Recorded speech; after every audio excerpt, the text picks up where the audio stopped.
दोस्तों आज मैं एक ऐसी स्टोरी शेयर करने जा रहा हूँ जिसको सुनने के बाद में आपको नेटवर्क मार्केटिंग के लिए जो भी क्वेश्चंस आपके माइंड में वो समथिंग सभी क्लियर हो जाएंगे। क्योंकि मैं जो स्टोरी शेयर करने जा रहा हूँ एक ऐसे इंसान की, एक ऐसे लड़के की जिसने MBA किया अपनी लाइफ में और अपनी MBA कंप्लीट करने के बाद, अपनी एजुकेशन कंप्लीट करने के बाद जॉब भी की, बैंक की जॉब मिली उसको। उसके बावजूद उसने कभी सोचा नहीं था कि वो कभी नेटवर्क मार्केटिंग इंडस्ट्री को भी ज्वाइन करेगा, बट उसने as a career network marketing industry को ज्वाइन किया और आज नेटवर्क मार्केटिंग में वो मंथली 10 लाख रुपए की अर्निंग भी कर रहा है। सो इस वीडियो में मैं बेसिकली बात करने जा रहा हूँ एक स्टूडेंट की जिसने कभी सोचा भी नहीं था कि नेटवर्क मार्केटिंग भी वो ज्वाइन करेगा और इतना पैसा कमाएगा। एक्चुअल में हमारे पास क्वेश्चन होते हैं, हमारे पास डाउट होता है। हम स्टूडेंट सोचते हैं कि हम तो स्टूडेंट हैं, हमारे पास लाइफ में आगे बढ़ने के बहुत से चांसेस हैं, हमने ये कोर्स परस्यू कर लिया है, अब आगे हमारी लाइफ सेटल हो जाएगी, तो हमें क्या ज़रूरत है नेटवर्क मार्केटिंग ज्वाइन करने की। एक्चुअल में ऐसा जब हम ज्वाइन करते हैं कॉलेज को तो हमारे माइंड में ऐसा होता है, बट जब कॉलेज पास आउट हो जाते हैं तो वो हर इंसान जानता है कि कॉलेज पास आउट होने के बाद उसकी लाइफ कैसी होती है। बट उसके बावजूद भी इन स्टूडेंट्स के जो डाउट रहते हैं उन डाउट को कॉलेज लाइफ में रहते ही क्लियर हो जाए, इसलिए मैं इस वीडियो को बना रहा हूँ, इस स्टोरी को आपको बता रहा हूँ। और ये एक रियल लाइफ स्टोरी है। अगर आप चाहोगे तो कभी उस पर्सन से भी मिलने का आपको मौका मिल जाएगा, क्योंकि ये स्टोरी ऑलरेडी बहुत पुरानी नहीं है, अभी प्रेजेंट टाइम में ही है। सो स्टोरी है एक ऐसे लड़के की, जो स्टोरी स्टार्ट होती है लड़के के MBA क्लास से। MBA कंप्लीट करता है लड़का अपने कॉलेज में, महाराष्ट्र में नागपुर शहर में उसने MBA परस्यू किया हुआ था। MBA कंप्लीट करने के बाद वो ज्वाइन कर लेता है एक बैंक, बहुत ही फेमस बैंक है जिसका नाम है HDFC बैंक।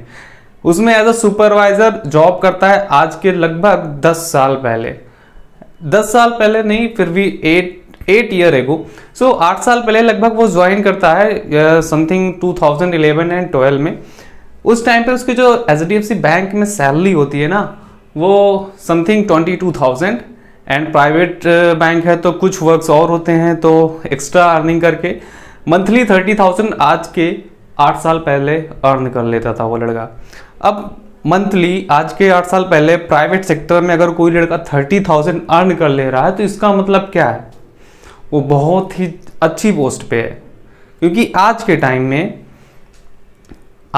में 30,000 की जॉब मिलना लोगों के बस में नहीं होता, बट वो लड़का आज के 8 साल पहले प्राइवेट सेक्टर में HDFC बैंक में, बहुत ही अच्छा बैंक होता है, उसमें 30,000 मंथली अर्न कर रहा होता है। उसका जो लाइफ है बिल्कुल सेटल होता है, उसका माइंड बिल्कुल भी नहीं होता है नेटवर्क मार्केटिंग भी करनी है, क्योंकि उसको पता ही नहीं होता कि नेटवर्क मार्केटिंग होता क्या है।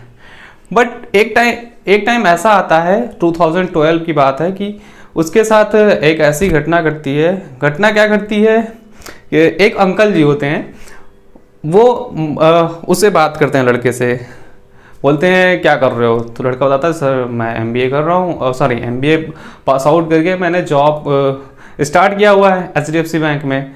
तो अंकल कहते हैं अच्छा ठीक है, एक काम करो, संडे को जॉब जाओगे या फिर फ्री रहते हो। तो लड़का बोलता नहीं सर संडे को हम फ्री रहते हैं। तो उसने कहा, अंकल जी ने कहा ठीक है, आप जो है संडे को हमारा यहाँ पे, ये हमारे पास है फला जगह पे, इस टाइम पे आपको आना है। लड़का कहता है ओके आ जाएंगे, क्या प्रॉब्लम है। ठीक है, संडे को लड़का जाता है उस सेमिनार को अटेंड करने। उस सेमिनार को अटेंड करने के बाद में संडे को सेमिनार को अटेंड किया।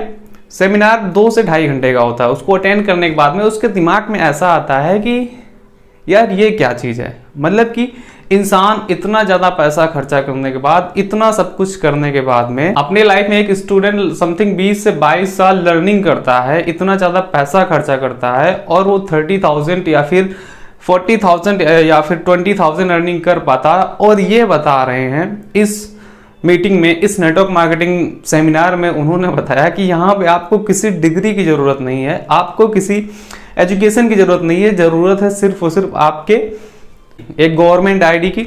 सो अब आपकी एक गवर्नमेंट ID से ही आप जो है, गवर्नमेंट ID मीन्स पहचान पत्र उस टाइम पे जो भी चलता हो, सो उसी ID से ही आप जो है एबल हो जाते हो इस बिजनेस को करने के लिए। लड़का परेशान, ये क्या बात कर रहे हो।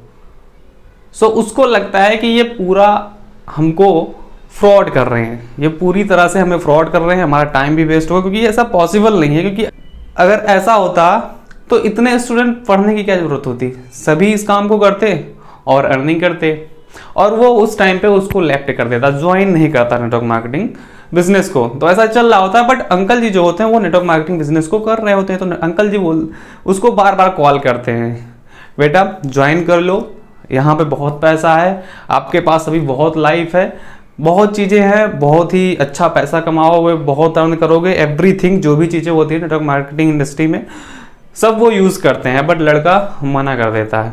वो अंकल जी फॉलोअप तो कर ही रहे होते हैं। तो एक बार क्या होता है, लड़का कन्विंस हो जाता है, चलो ठीक है अंकल जी आप कह रहे हो तो हम ज्वाइन कर लेते हैं। जिस कंपनी में उसको ज्वाइन करना होता है उस कंपनी में पैसे बिल्कुल भी नहीं लग रहे होते हैं। तो अंकल जी वो इस बात को समझाते हैं कि बेटा देखो यहाँ पे आपके पैसे बिल्कुल भी नहीं लग रहे हैं, आपको बस क्या करना है, अपनी शॉप चेंज करना है। अपनी शॉप चेंज कर लोगे, इतने रुपए में जो प्रोडक्ट आप कहीं अलग से लाते हो मंथली का, वो आपको यहाँ पे मिल जाएगा। बस उसी से आप अपने इस बिजनेस को स्टार्ट कर सकते हो एज अ पार्ट टाइम पे। तब ये बात लड़के को समझ में आती है, हाँ ये तो सही है, कम से कम पैसे नहीं देना पड़ रहा है और अपने डेली नीड्स के प्रोडक्ट्स के ही बिजनेस को स्टार्ट कर सकते हैं। सो वो बिजनेस को ज्वाइन करता है और ज्वाइन करने के बाद में वो प्रोडक्ट को यूज़ करता है। प्रोडक्ट उसको बहुत अच्छे लगते हैं और जब प्रोडक्ट उसको अच्छे लगते हैं तब वो कहता है चलो ठीक है अब हम नेटवर्क मार्केटिंग इंडस्ट्री को थोड़ा सा ट्राई करके देखते हैं। अभी उसने मूड नहीं बनाया। अब ट्राई करके देखने में क्या हुआ, उसने स्टार्ट किया, बट एक मोटिवेशन उसके अंदर बढ़ गया कि नेटवर्क मार्केटिंग इंडस्ट्री में पैसे बहुत हैं और एक अच्छी चीज़ है। कहीं ना कहीं से उसको समझ में आ रही थी बात, क्योंकि बहुत नेटवर्क मार्केटिंग इंडस्ट्री को ज्वाइन करने के बाद उस कंपनी की बहुत सी मीटिंग्स को अटेंड करने लगा, मीटिंग्स को जाने लगा। तो मीटिंग्स में जाने के बाद मोटिवेशन ऑटोमेटिक आ जाता है, बहुत सी चीज़ें फ्री में सीखने को मिलने लगी। तब उसको समझ में आया कि इसमें हमारा लॉस नहीं है और उसने इस बिजनेस को स्टार्ट किया। सो स्टार्ट करने के बाद क्या हुआ, उस बंदे ने पहले दिन जाकर प्लान दिया किसी बंदे को, उस बंदे ने उसे रिजेक्ट कर दिया, मना कर दिया, अबे भाई यहाँ पे कहाँ पहुँच गया, ये क्या चीज़ है, इसमें कुछ नहीं पैसा होता, कोई अर्निंग नहीं होती। उसको भी नहीं समझ में आया, उसने कोई बात नहीं हम नेक्स्ट ट्राई करेंगे। नेक्स्ट ट्राई किया, नेक्स्ट ने भी मना किया। ऐसा करते करते उसको अगले 3 महीने तक, अगले 3 मंथ तक किसी ने भी नहीं ज्वाइन किया था। और जब 3 महीने तक भी करने के बाद में उसको किसी ने ज्वाइन नहीं किया, तो उसके बाद में क्या किया, उसकी दीदी थी, उसकी दीदी बोली, उसकी बहन बोली कि भाई आप इतना वर्क कर रहे हो, इतना मेहनत कर रहे हो, आपको कोई सक्सेस नहीं मिल रही है, चलो ठीक है मैं आपके लिए एक बार 900 रुपये का, 1000 रुपये का एक कोई प्रोडक्ट ले लेती हूँ, आपका पहला ज्वाइनिंग कंप्लीट करती हूँ। तो बंदा बहुत खुश हो जाता है, चलो ठीक है अच्छी बात है, एक ज्वाइनिंग तो मिली, नई बाहर की घर की मिली। हालांकि जब वो नेटवर्क मार्केटिंग इंडस्ट्री को स्टार्ट करता है तब उसके घर वाले भी उस पर बहुत प्रेशर बनाते हैं और आसपास वाले भी प्रेशर बनाते हैं। बट तीसरे महीने में उसकी एक ज्वाइनिंग होती है और उस एक ज्वाइनिंग से वो बिजनेस को स्टार्ट करता है और इतना ज़्यादा ज्वाइनिंग करवाना स्टार्ट कर देता है, इतनी चीज़ें सीख चुका होता है कि अगले 1 साल में, पहले 3 महीने तो उसकी एक भी इनकम नहीं हुई, बट अगले 1 साल में आपको बता दें, अगले 1 साल में उसकी महीने की इनकम थी 1 लाख पर मंथ इस कंपनी में। 1 साल में महीने की इनकम उसकी 1 लाख रुपए होने लगी नेटवर्क मार्केटिंग इंडस्ट्री में। 3 महीने तक कुछ नहीं कमाया था। अब क्या करता, वो HDFC बैंक को छोड़ चुका था और अपनी जॉब को छोड़ चुका था। नेटवर्क मार्केटिंग इंडस्ट्री को जब पार्ट टाइम ना करके वो फुल टाइम करना स्टार्ट कर दिया। और उसके जस्ट 6 महीने बाद, यानी जब ज्वाइनिंग किया तब के 1.5 साल बाद उसने अपनी पहली कार ली i20, जो कि समथिंग 10 लाख की आती है। अब सोचो अगर वो HDFC बैंक में जॉब कर रहा होता तो उसके पास कितनी सैलरी होती, ओनली 30,000। कौन सी कार खरीद लेता, कार तो क्या बाइक भी उसके मन की ना आ पाती, क्योंकि घर के खर्चे पूरे करने में उसके सभी पैसे निकल जाते। बट अब 1.5 लाख रुपए सैलरी आ रही थी, तो अब क्या करता, वो एक कार तो ले सकता, वेरी इजी। सो उसने अपना 1.5 साल में एक कार परचेज किया। उसके बाद में काम करता गया, वो इतनी ज़्यादा काम किया, इतना ज़्यादा काम किया कि उसके 1 साल बाद फिर उसने एक कार और परचेज की, अपने पापा को गिफ्ट किया, हुंडई वर्ना। अब उसको इस इंडस्ट्री में वर्क करते हुए 3 ईयर हो चुका था, यानी 2012 में उसने ज्वाइन किया और 2015 तक उसके पास 2 कारें आ चुकी थी और मंथली इनकम उसकी समथिंग 2.5 लाख प्लस होने लगी थी विद इन 2 ईयर्स। अब बात आती है 2016 की, जब उसकी इनकम 3 लाख प्लस होना स्टार्ट होती है और उसकी मंथली इनकम 2.5 लाख प्लस होना स्टार्ट होती है और वो परचेज करता है अपने मन पसंद सबसे अच्छी कार, बहुत ही luxurious car worth 50 lakh plus की। मतलब 50 लाख के ऊपर की जो रेट गाड़ियां आती हैं आप समझ सकते हो, 50 लाख के ऊपर गाड़ियां जो आती है ऑडी, BMW, मर्सिडीज, यही सब आती है। सो उस बंदे को मर्सिडीज पसंद थी, उसका सपना था अपनी लाइफ में मर्सिडीज से चलने का। नेटवर्क मार्केटिंग ज्वाइन के करने के जस्ट 3 ईयर में, यानी 4th ईयर, 3 साल कंप्लीट किया और चौथे साल 2016 में उसने अपनी मनपसंद कार ली, लग्जरी कार ली, मर्सिडीज बेंज। अब आप सोच सकते हो नेटवर्क मार्केटिंग इंडस्ट्री में 4 साल में वो अपने लिए मर्सिडीज बेंज कार ले आया।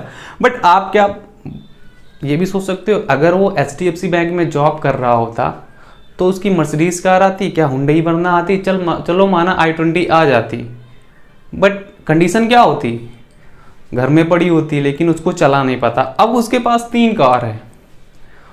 अब 2016 तक की बात थी, कार खरीद चुके वो, उसके सभी सपने कंप्लीट हो चुके।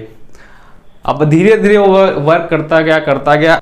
आज जो भी अचीवमेंट है इनके पास, उसके बावजूद एक बहुत बड़ी अचीवमेंट जो है वो 2 करोड़ की प्रॉपर्टी है। आप सोच सकते हो किसी भी इंसान के, नॉर्मल इंसान को जो जिसकी एज आज 30 साल से 32 साल की हो, उस एज में 2 करोड़ की प्रॉपर्टी होना कितनी मुश्किल की बात होती है। आज मंथली इनकम की बात करें, आपको हम प्रूफ दिखा देंगे, आपको प्रूफ भी मिल जाएगा। मंथली इनकम आज वो 10 लाख रुपए पर मंथ कमा रहे हैं और आज उनका बिजनेस पूरी कंट्री में है, पूरी इंडिया में है। आप ये समझ सकते हो एक जगह से बैठ के आज वो ऑफलाइन भी वर्क कर सकते हैं और एक ऑनलाइन भी वर्क कर सकते हैं। उनका बिजनेस आज पूरी कंट्री में है। सो आज वो अपने घर में बैठ के कोरोना पेंडेमिक में भी मंथली इनकम 10 लाख रुपए अर्न कर रहे हैं। जी हाँ, आप नाम तो समझ ही चुके होंगे, स्टोरी इतनी बार सुन लिया होगा कहीं ना कहीं से। मैं बात कर रहा हूँ मिस्टर मयूर जियालाल चौधरी की, जो नागपुर से बिलोंग करते हैं और नेटवर्क मार्केटिंग इंडस्ट्री को as a career, as a full time join किया हुआ है और मंथली इनकम उनकी 10 लाख रुपए है। और सबसे बड़ी अचीवमेंट इनकी बताऊं मैं, सबसे बड़ी अचीवमेंट आप बताओ इस जमाने में क्या है। हर इंसान चाहता अगर कोई यूट्यूब खोले और सर्च करे मेरा नाम तो उस पर आ जाए, अगर कोई गूगल खोले और मेरा नाम सर्च करे तो सबसे पहले उसका नाम आ जाए।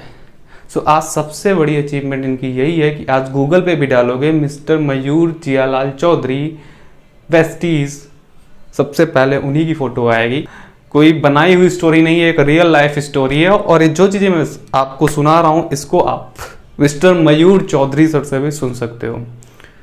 सो अभी तक आप ये समझ सकते हो एक जॉब करने वाला इंसान, एक बैंक एम्प्लॉई, एक MBA कंप्लीट किए हुआ इंसान भी नेटवर्क मार्केटिंग करता है। आई थिंक ये वीडियो आपको पसंद आई होगी और अगर वीडियो पसंद आई तो अपने दोस्तों को शेयर करो जिससे वो भी इससे थोड़ा इंस्पिरेशनल लें और नेटवर्क मार्केटिंग इंडस्ट्री को एज अ करियर चूज करें। Thank you.